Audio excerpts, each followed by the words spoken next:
со неговиот гостин, господинот Христијан Мицковски, директор на ЕЛЕМ, околу ефикасноста на енергетскиот систем во Република Македонија. Иле, добро вечер до тебе и до твојот гостин, господинот Мицковски. Повелете со разговорот. Да, доктор Христијан Мицковски, директор на ЕЛЕМ, гостин во телевизија Нова. Господин Мицковски, имаме 10 минути за да разговараме за енергетскиот систем во Македонија. Стартуваме со она што е најактуелно. Граѓаните ги интересира дали имаме стабилен систем и дали ќе имаат редовна испорака на струја. Најпрво добро вечер, благодарам на поканата.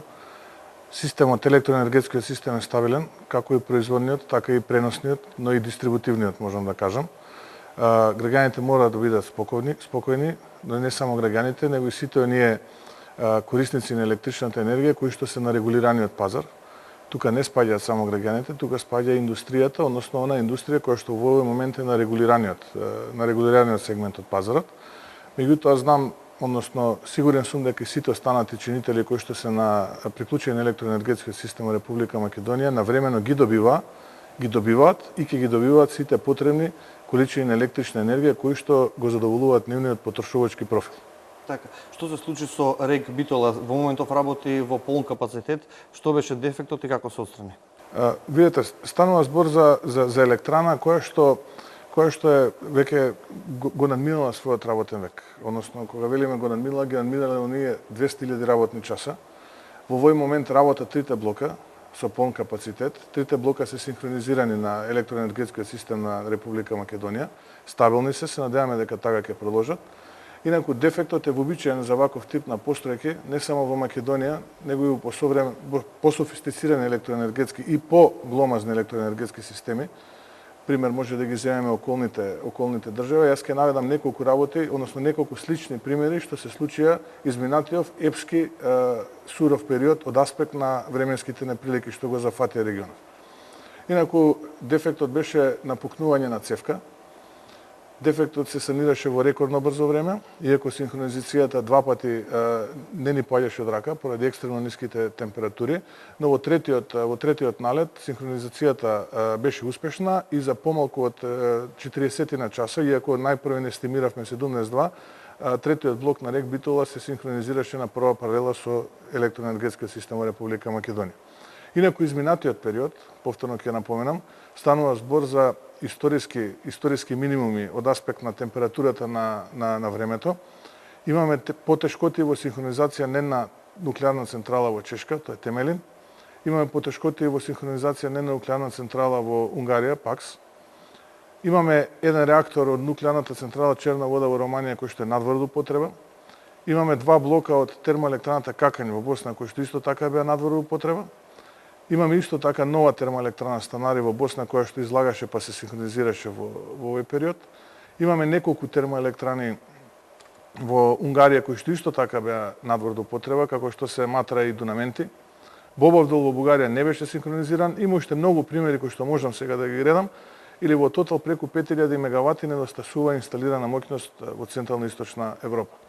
Ние, благодарение на надчовечките напори на вработените во РЕК Битола, успеавме овој блок да го ставиме во употреба, односно да ја санираме таа цевка и еве во овој момент можам гордо да кажам и да се заблагодарам истовремено на тие луѓе таму доле што во изморено тешки услови го надминаа се тоа и да кажам дека овој блок заедно со другите два блока е синхронизиран и работи во полн капацитет. Што е со увозот на струја? Дали е тоа резултат на зголемената потрошувачка страна на граѓаните или дополнителна помош на домашните капацитети?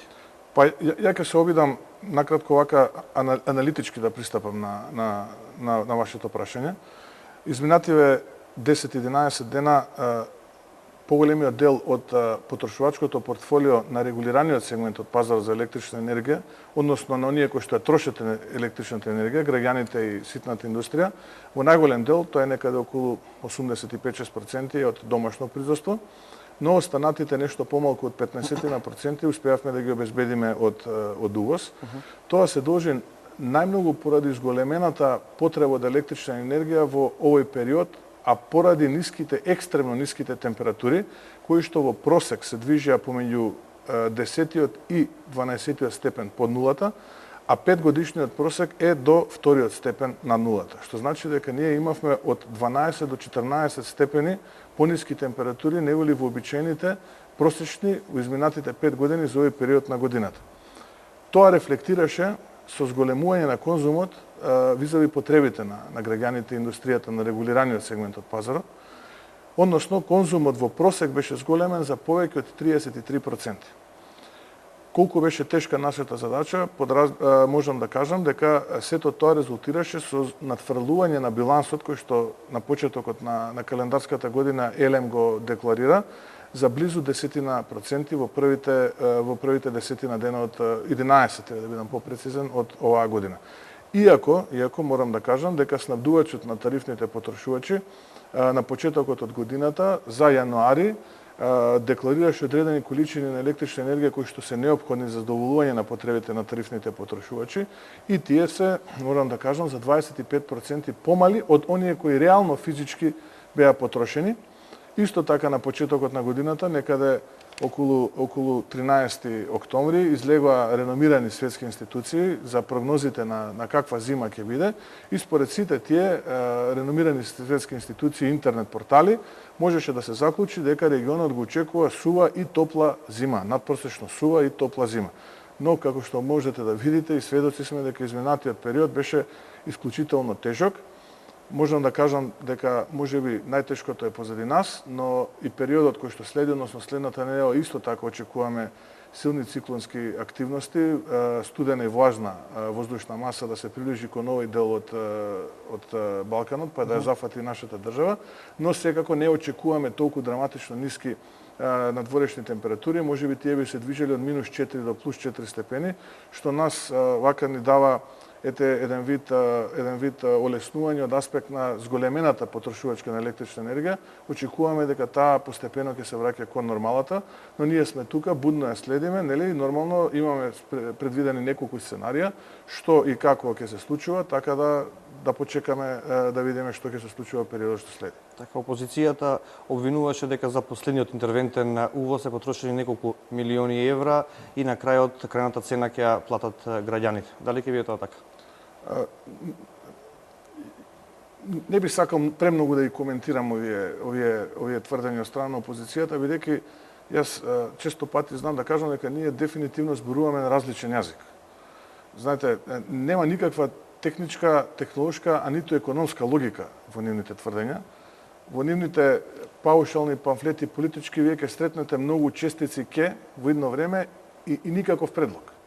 Ние јавно ги повикавме да дојдат и доколку се конструктивни и навистина се грижат за стабилноста на електроенергетскиот систем, да поразговараме и доколку дадат некој мудар и применлив предлог, да истиот го примениме уште истиот момент. Меѓутоа, за жал, до овој момент, сем гола политика, ситни маневри политички, ние не можеме да сретнеме ниту еден разумен техничко-технолошки предлог. Јас можам да кажам дека оптимирањето на портфолиото на АД Електрани на Македонија мора да се гледа во целата регулирана година. Не може да се гледа само сега. Да, ние можеби во овој сегмент ќе увеземе енергија, меѓутоа затоа извезовме во ноември и декември. Можеби на пролет, ако цената нас не одговара, ние ќе правиме ремонти на нашите капацитети термо, па ќе увеземе ефтина енергија. Доколку цената е повисока од таа што е нашата производна, тогаш ние, бидејќи на пролет ќе имаме сериозни вишоци, конзумот ќе се намали, а при тоа ќе имаме големи дотоци во хидроакумулациите, па ќе ги продаваме тие вишоци и така ќе заработиме големи средства. Со други зборови, цената на електрична енергија која што ќе ја прикаже АД Електрани на Македонија како производител и како компанија која што е задолжена од страна на регулаторната комисија да ги обезбеди неопходните количини на електрична енергија на регулираниот пазар, нема да претрпи промени за овој регулиран период. Така, хидроелектраните Шпилје и Глобучица во текот на ланската година произвеле повеќе од планираното. Какво е состојбата за годинава? Кои се плановите? Да, они во просек го надфрлија некаде околу 25% планираното.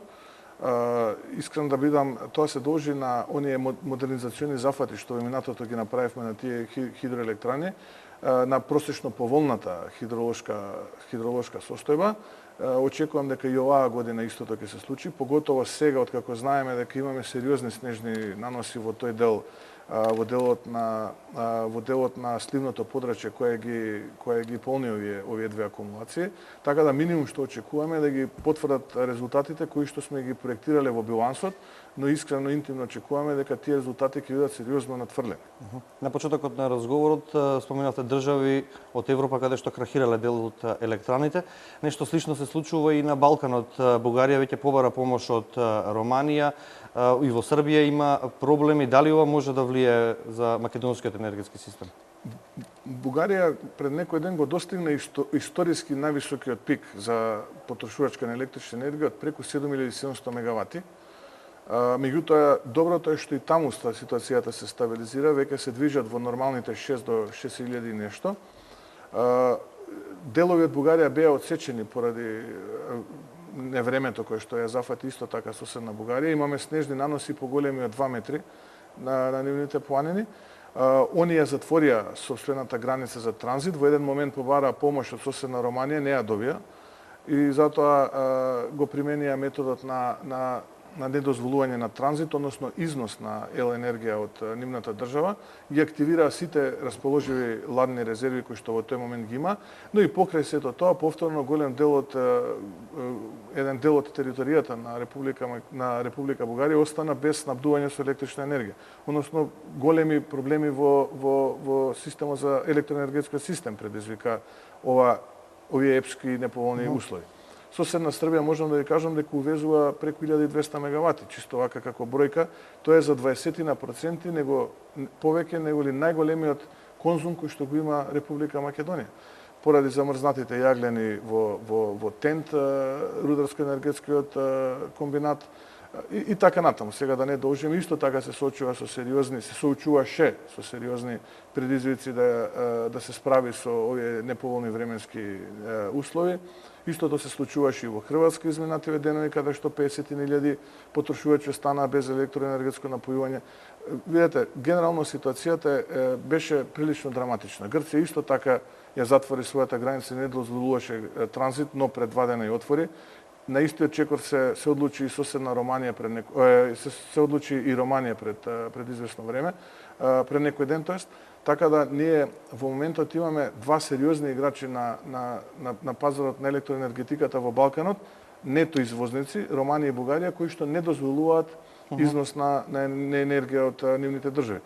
Тоа влијае на цената на електричната енергија на берзите, меѓутоа се надевам како ќе се стабилизираат временските прилики, така и овие непопуларни мерки ќе бидат укинати и ќе имаме нормално транзитирање на електричната енергија. Така, директор Мицковски, благодарам за учеството во овој информативен блок на телевизија Нова. Благодарам и вас. Почитувани, ова беше директорот на ЕЛЕМ Христијан Мицковски, доктор Христијан Мицковски. Се надеваме дека граѓаните ќе бидат спокојни. Директорот напомена дека освен граѓаните кои што се во градските средини, редовен проток на електрична енергија ќе имаат и оние кои што се во руралните и на повисоките места во земјава. Градимир продолжи со вестите.